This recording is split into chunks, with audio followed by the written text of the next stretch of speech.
if you come to an agreement and the court's like, okay, everybody's happy with this, all right, so everybody agreed that they were to be included as stepchildren that were adopted, even though they weren't adopted, okay, truth doesn't matter when we have a legal agreement saying otherwise.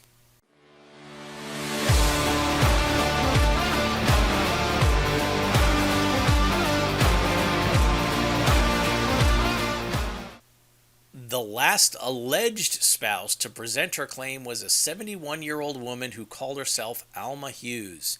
She was not represented by an attorney, but Gregory allowed her to speak. In a thin, wavering voice that sometimes rose to near hysteria and cracked with tears, she claimed that Hughes fathered her child, who was born in 1954 and died in 1965. Hughes married her on December 12, 1973, only after she agreed to be artificially inseminated by him. She was artificially inseminated at the same time she had hemorrhoid surgery, and at the age of 64, bore Hughes a son. The child was given up to charity. Okay? Hughes lost a foot in his famous near-fatal air crash in 1946 and had a peg leg. His autopsy, which made no mention of this, was falsified, she claimed. Okay? Hughes had 17 working for him.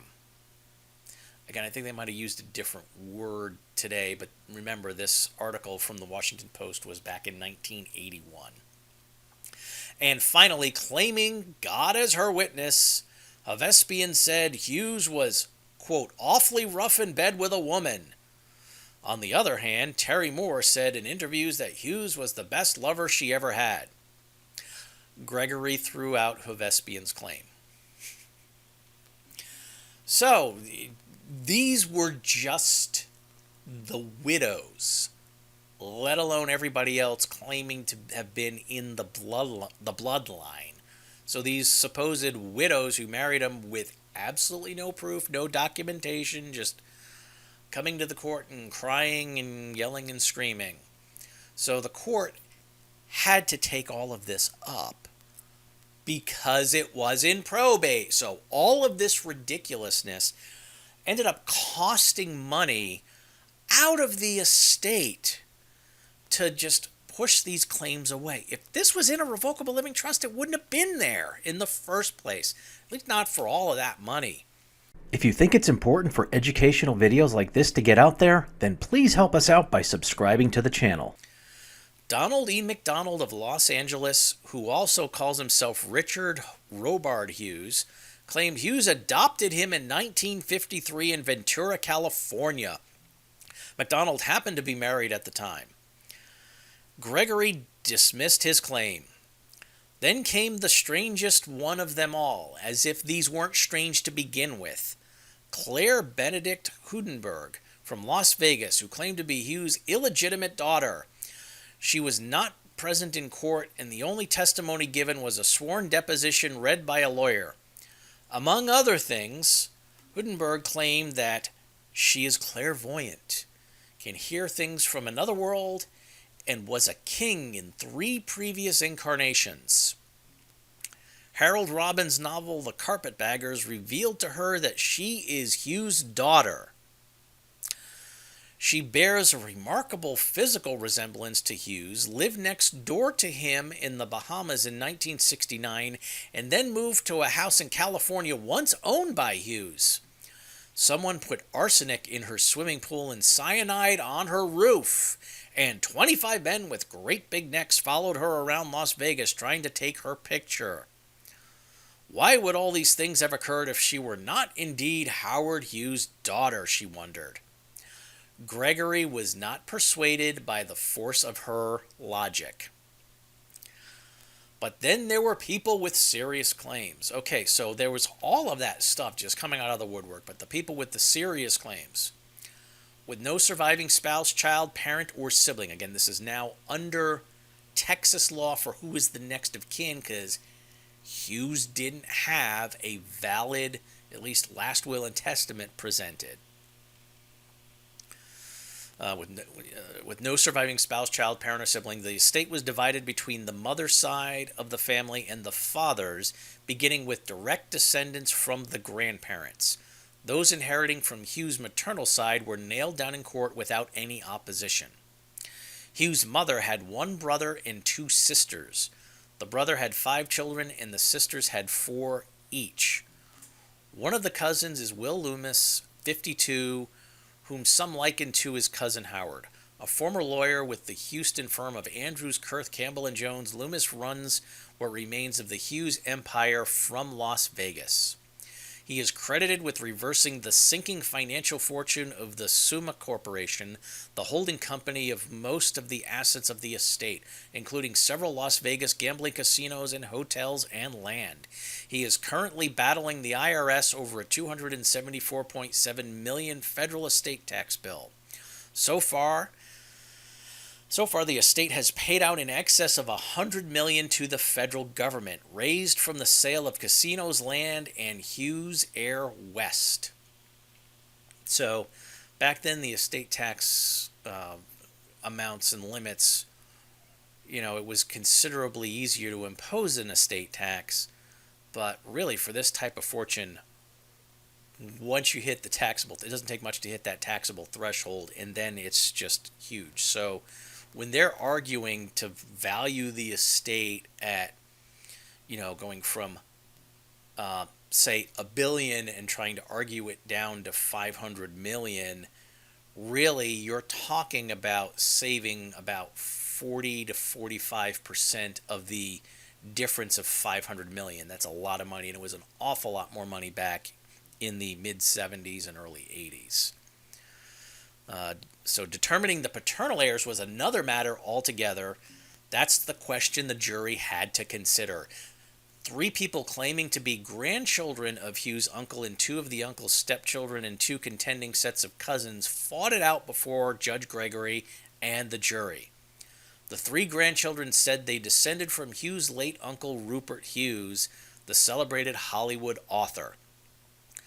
One of the groups of cousins, numbering around 400, are 2nd, 3rd, 4th, and 5th cousins descended from Hughes' great-grandfather Joshua. They come mostly from the Midwest, Iowa and Missouri, with a few from Texas and California.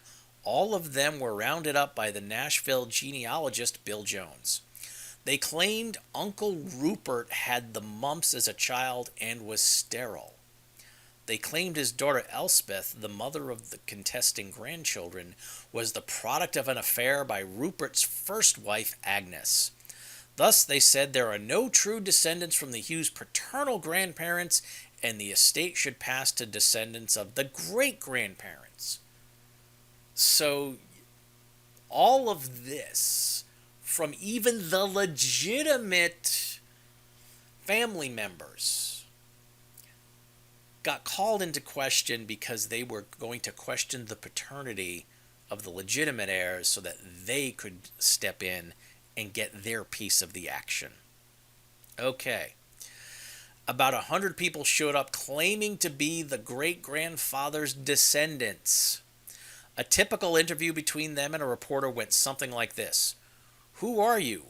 We're the true blood heirs. Why are you here? We're the true blood heirs. Can you prove it? Oh, you ought to see the evidence we've got. May I? You just wait. So, if they supposedly have all this evidence, why can't they present it? Well, I don't know. But they faced a major barrier, the, quote, presumption of legitimacy given in Texas to any child born while the father is married to the mother, as was the case with Elspeth. To prove illegitimacy, there had to be clear and convincing evidence. The father was sterile or did not have access to the mother when conception occurred. All right, so this is probably a good point to talk about the different the different levels of evidence. The preponderance of the evidence is, basically, if we're going to boil it down to numbers, it's got to be like more than 50%. It's more believable than not. Yeah, I believe them. Maybe it's a close call, maybe not, but okay, this is the direction we're going.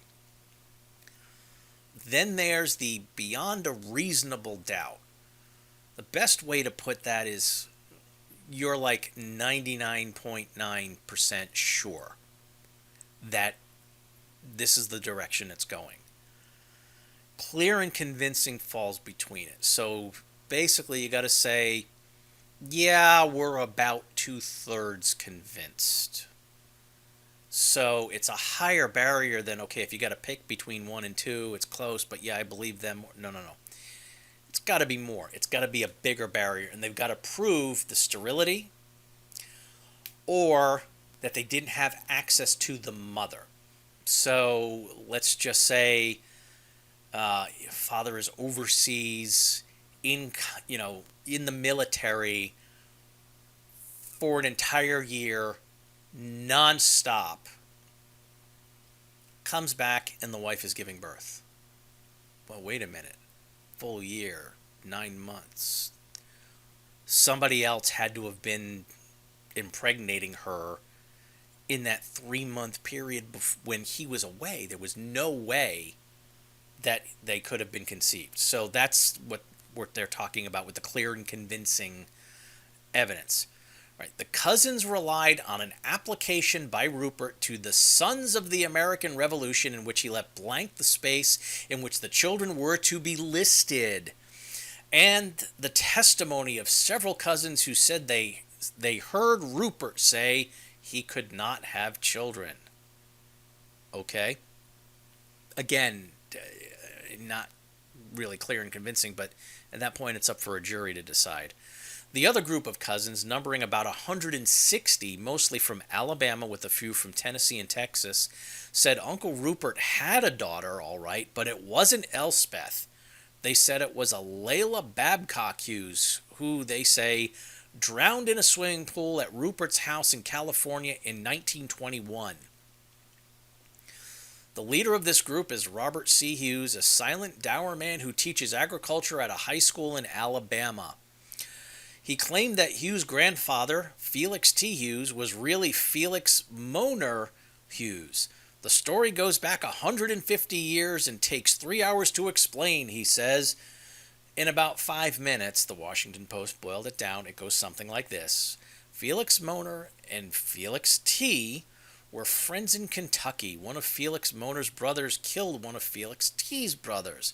The two Hughes families, not related, split over that in the Civil War.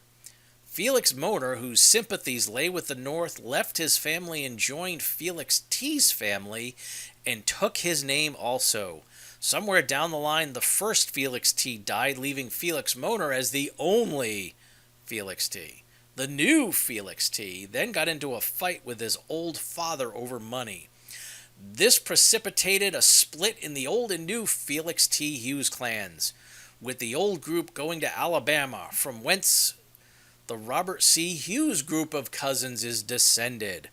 The new Felix T. Hughes went to Missouri, giving rise to the group of 400 cousins and Rupert and Howard Hughes Sr. The story of Rupert's stepchildren is not as complicated as the tale of Felix T. and Felix Moner, but it is peculiar. Again, all of the craziness coming out of the woodwork. In addition to Agnes, Uncle Rupert had 2 other wives.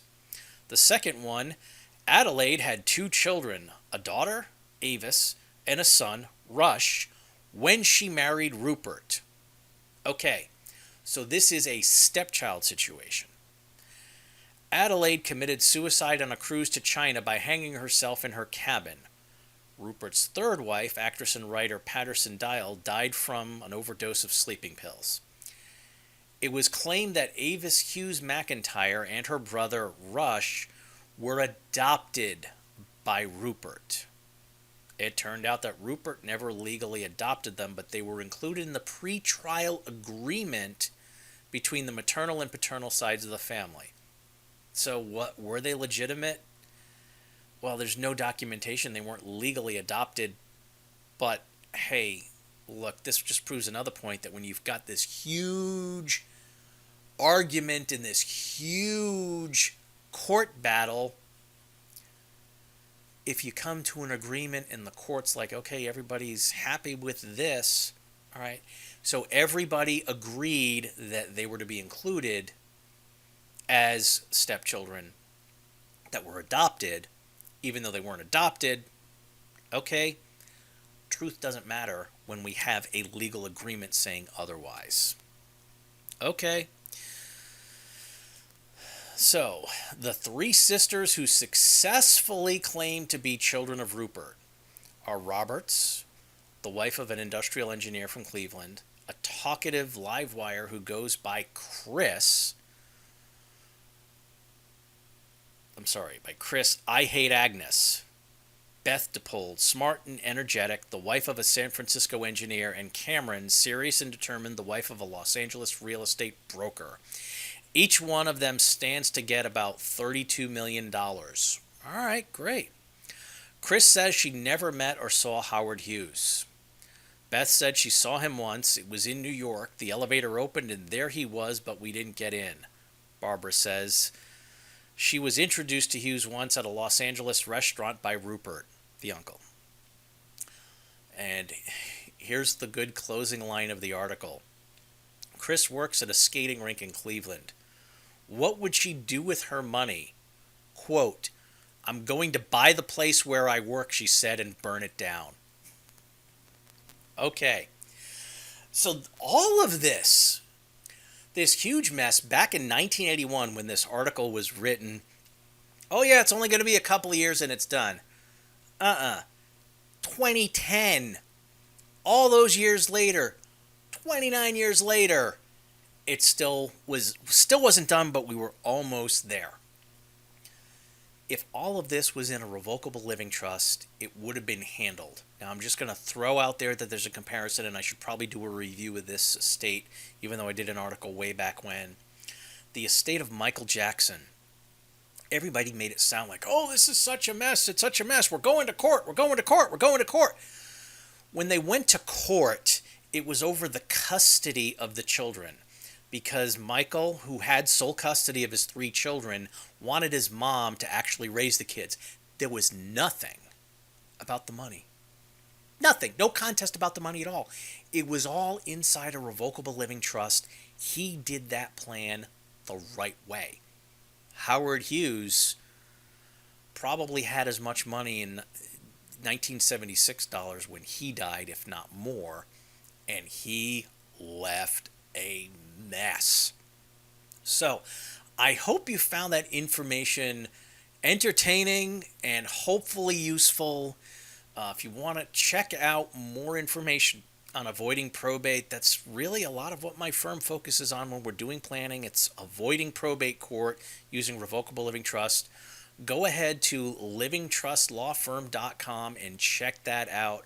We'll also put the links to the Washington Post story as well as the story that I've got on the website. Check it out. Again, it's entertaining to see this as a mess and what can happen if you don't plan, but please do plan. So as I always tell my clients, please stay safe, plan ahead, and enjoy life, and whatever you do, make it a great day.